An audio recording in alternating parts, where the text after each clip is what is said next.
अब देखते हैं एरर डिटेक्शन और करेक्शन।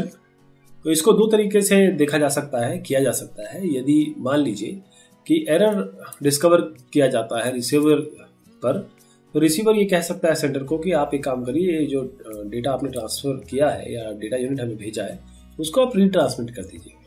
और दूसरा तरीका ये है कि रिसीवर खुद अपना एरर करेक्टिंग कोड लगा दे जो ऑटोमेटिकली कुछ एरर्स को दूर कर दे।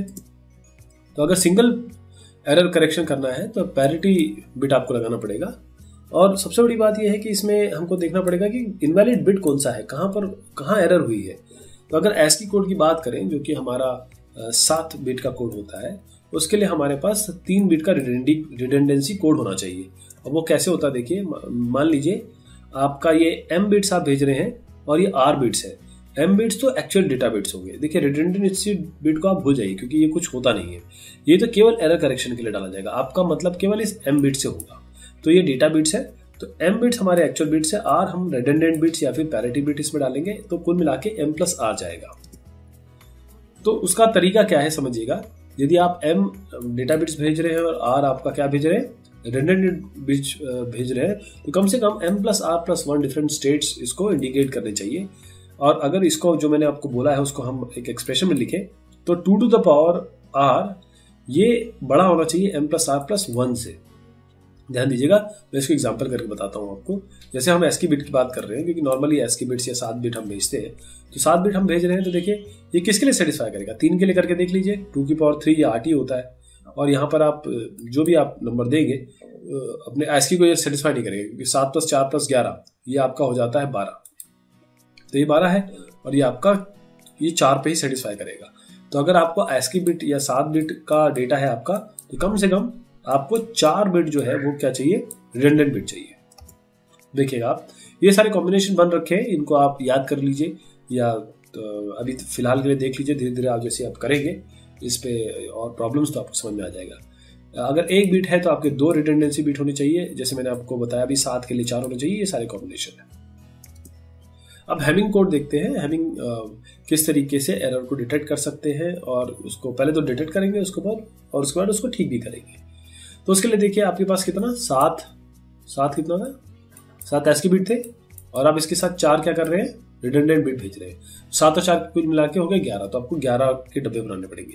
ये 11 डब्बे बन गए। अब इसमें क्या करेंगे, सारे डेटा बिट जो भी होंगे, 7 बिट का डेटा है तो वो यहाँ डाल देंगे, इन पोजीशन पे डाल देंगे। और रिडंडेंट बिट किस पोजीशन पे आ गया, रिडंडेंट बिट इस पोजीशन पे आ गए। आपने जरूर सोचा होगा कि ये अपने आप कैसे डल गया इसमें, इसकी क्या लॉजिक क्या है। उसका लॉजिक ये है कि जो हमने रिडंडेंट बिट देना है वो हमेशा 2 की पावर 0 में देना है। ये हैमिंग ने कहा है 2 की पावर 0 मतलब यहाँ पर एक रिडंडेंट बिट आएगा, 2 की पावर 1 मतलब यहाँ पर आएगा, 2 की पावर 3, 2 की पावर 2 ये 4 पे आएगा, और 2 की पावर 3 यहाँ पर आएगा। यानी कि ये जो पोजीशन है 1 2 1 2 4 और 8, इस पे आप रिडंडेंट बिट रखेंगे। तो R रख दिया, डेटा भी आ गया आपका। अब देखिए किस तरीके से खूबसूरती है इसकी आपके हैमिंग की। R1 बिट जो है ये कॉम्बिनेशन होगा किसका, 1 3 5 7 9 11। ये जो आप पोजीशन देख रहे हैं ना, मैंने जो ऊपर लिखे हुए हैं, इनका कॉम्बिनेशन होगा। ये आपको रटना है, ये आपको याद करना है। इसका कोई और वो नहीं है, इसका मतलब कोई लॉजिक नहीं है। ये बहुत सारे एक्सपेरिमेंट के बाद उन्होंने इजाद किए। R2 का ये है कि अब 2 3 6 7 10 11 का कॉम्बिनेशन होगा, R4 4 6 7 का कॉम्बिनेशन होगा, R8 जो है 8 9 10 11 का कॉम्बिनेशन होगा। यानी कि R1 किसका टेक केयर करेगा, इन सब बिट्स की जो मैं अभी यहाँ पर दर्ज की है उसको आप देख लीजिए। 3 5 7 9 11। तो जब भी मैं R1 की बात करूंगा केवल आपको 3 5 7 9 से और 11 से केवल ताल्लुक होना चाहिए, और बाकी सब छोड़ दीजिएगा। इसी तरीके से R2 है तो आपको केवल 3 6 7 10 और 11 को देखना है। अगर आपको R4 है तो R4 में आपको केवल ये 7 6 5 4 को देखना है। अगर R8 की बात करें तो 11 10 और 9 को देखना है। चलिए शुरुआत करते हैं। यहाँ पर आपका एक डेटा है 1 0 0 1 1 0 1। अब ये पोजीशन तो हमारी फिक्स्ड है, 2 की पावर 0 2 की पावर 1 2 की पावर 2 2 की पावर 4, यानी कि आप 2 की पावर 3, यानी कि 0 1 2 और 4 पोजीशन तो फिक्स्ड है। तो डेटा को कहाँ डालेंगे, यहाँ से शुरू कर दीजिए। 1 यहाँ चला जाएगा, इस तरीके से 0 यहाँ चला जाएगा, और 0 यहाँ आ गया, और 1 यहाँ आ गया, 1 यहाँ आ गया, 0 यहाँ आ गया, 1 यहाँ आ गया। ठीक, अब ये सारे के सारे आ गए। ये आने के बाद अब क्या करेंगे आप कि अब ये पैरिटी बिट तो कुछ है ही नहीं, हमारे पास कोई वैल्यू नहीं है, तो इसको कैसे कैसे निकालेंगे? आपको R1 के लिए क्या देखना है? 11, 9, 7, 5, 3। ठीक, तो इनमें क्या क्या डाला हुआ है आपने? इसमें कितने 1 है गिन लीजिए। 1 1 और 2 1 और 3 1। 3 1 हो गया। आपको इवन पैरिटी बनानी है तो 3 1 के में आपको 1 1 और जोड़ना पड़ेगा, इसलिए हमने यहाँ पर 1 रख दिया। अब 4 बन गए ना, इवन बन गए। अब कोई बात नहीं, अब आगे बढ़ते हैं R2 में। R2 में किस किस को देखना है? 6 को, 7 को, 10 को और 11 को। तो इसमें भी 1 1 कैलकुलेट करिए कितने बार है? 1 2 3, 1 2 3 और ये 4। तो जो R2 जिसको देखता है उसमें आप उसको कितने बार 1 मिल गए? 4 बार 1 मिल गया। तो यहाँ पर हमको 1 नहीं रखना है, यहाँ पर 0 रखना है। यही डिस्कशन, यही लॉजिक इसके लिए होगा। यहाँ पर देखिए जो R4 है वो किसको देखता है? 5 6 7 को। तो 1 2 और 2 आपको बिट मिल गए इवन, तो यहाँ पर 0 रख देंगे। इसी तरीके से ये जगह बची हुई है, देखिए यहाँ पर बची हुई है, इसमें क्या डालेंगे? ये R4, ये R8 किसको देखता है? 9 10 11 को। तो यहाँ पर एक ही 1 मिल रहा है, तो यहाँ पर 1 1 डालना पड़ेगा। तो अब आपके पास जो कोड है वो ये मिल गया। ये है पूरा का पूरा हैमिंग आपका कोड डेटा के साथ मिल गया। चलिए अब इसको भेजते हैं। अब यहाँ से यहाँ तक हमने भेजा, ये आपका ट्रांसमीटर है और ये आपका रिसीवर है। ट्रांसमीटर से रिसीवर को जब मिला तो देखा रहे तो एरर आ गया। तो किस बिट पे आया हम आपको निकाल के दिखाएंगे हैमिंग कोड के जरिए, और उसके बाद आपको पता चल जाएगा किस तरीके से इसको ठीक करना है। तो पहले पे आइए, यहाँ पर आपको R1 में क्या क्या देखना था? ये अब रिसीवर के जगह पे हो रहा है। ट्रांसमीटर पे हमने भेज दिया। रिसीवर में देखिए कितने बार 1 है? 1 2, मैं उन्हीं को देख रहा हूँ जो R1 देखता है। R1 1 2 3 4 5 6, कितने 1 हो गए?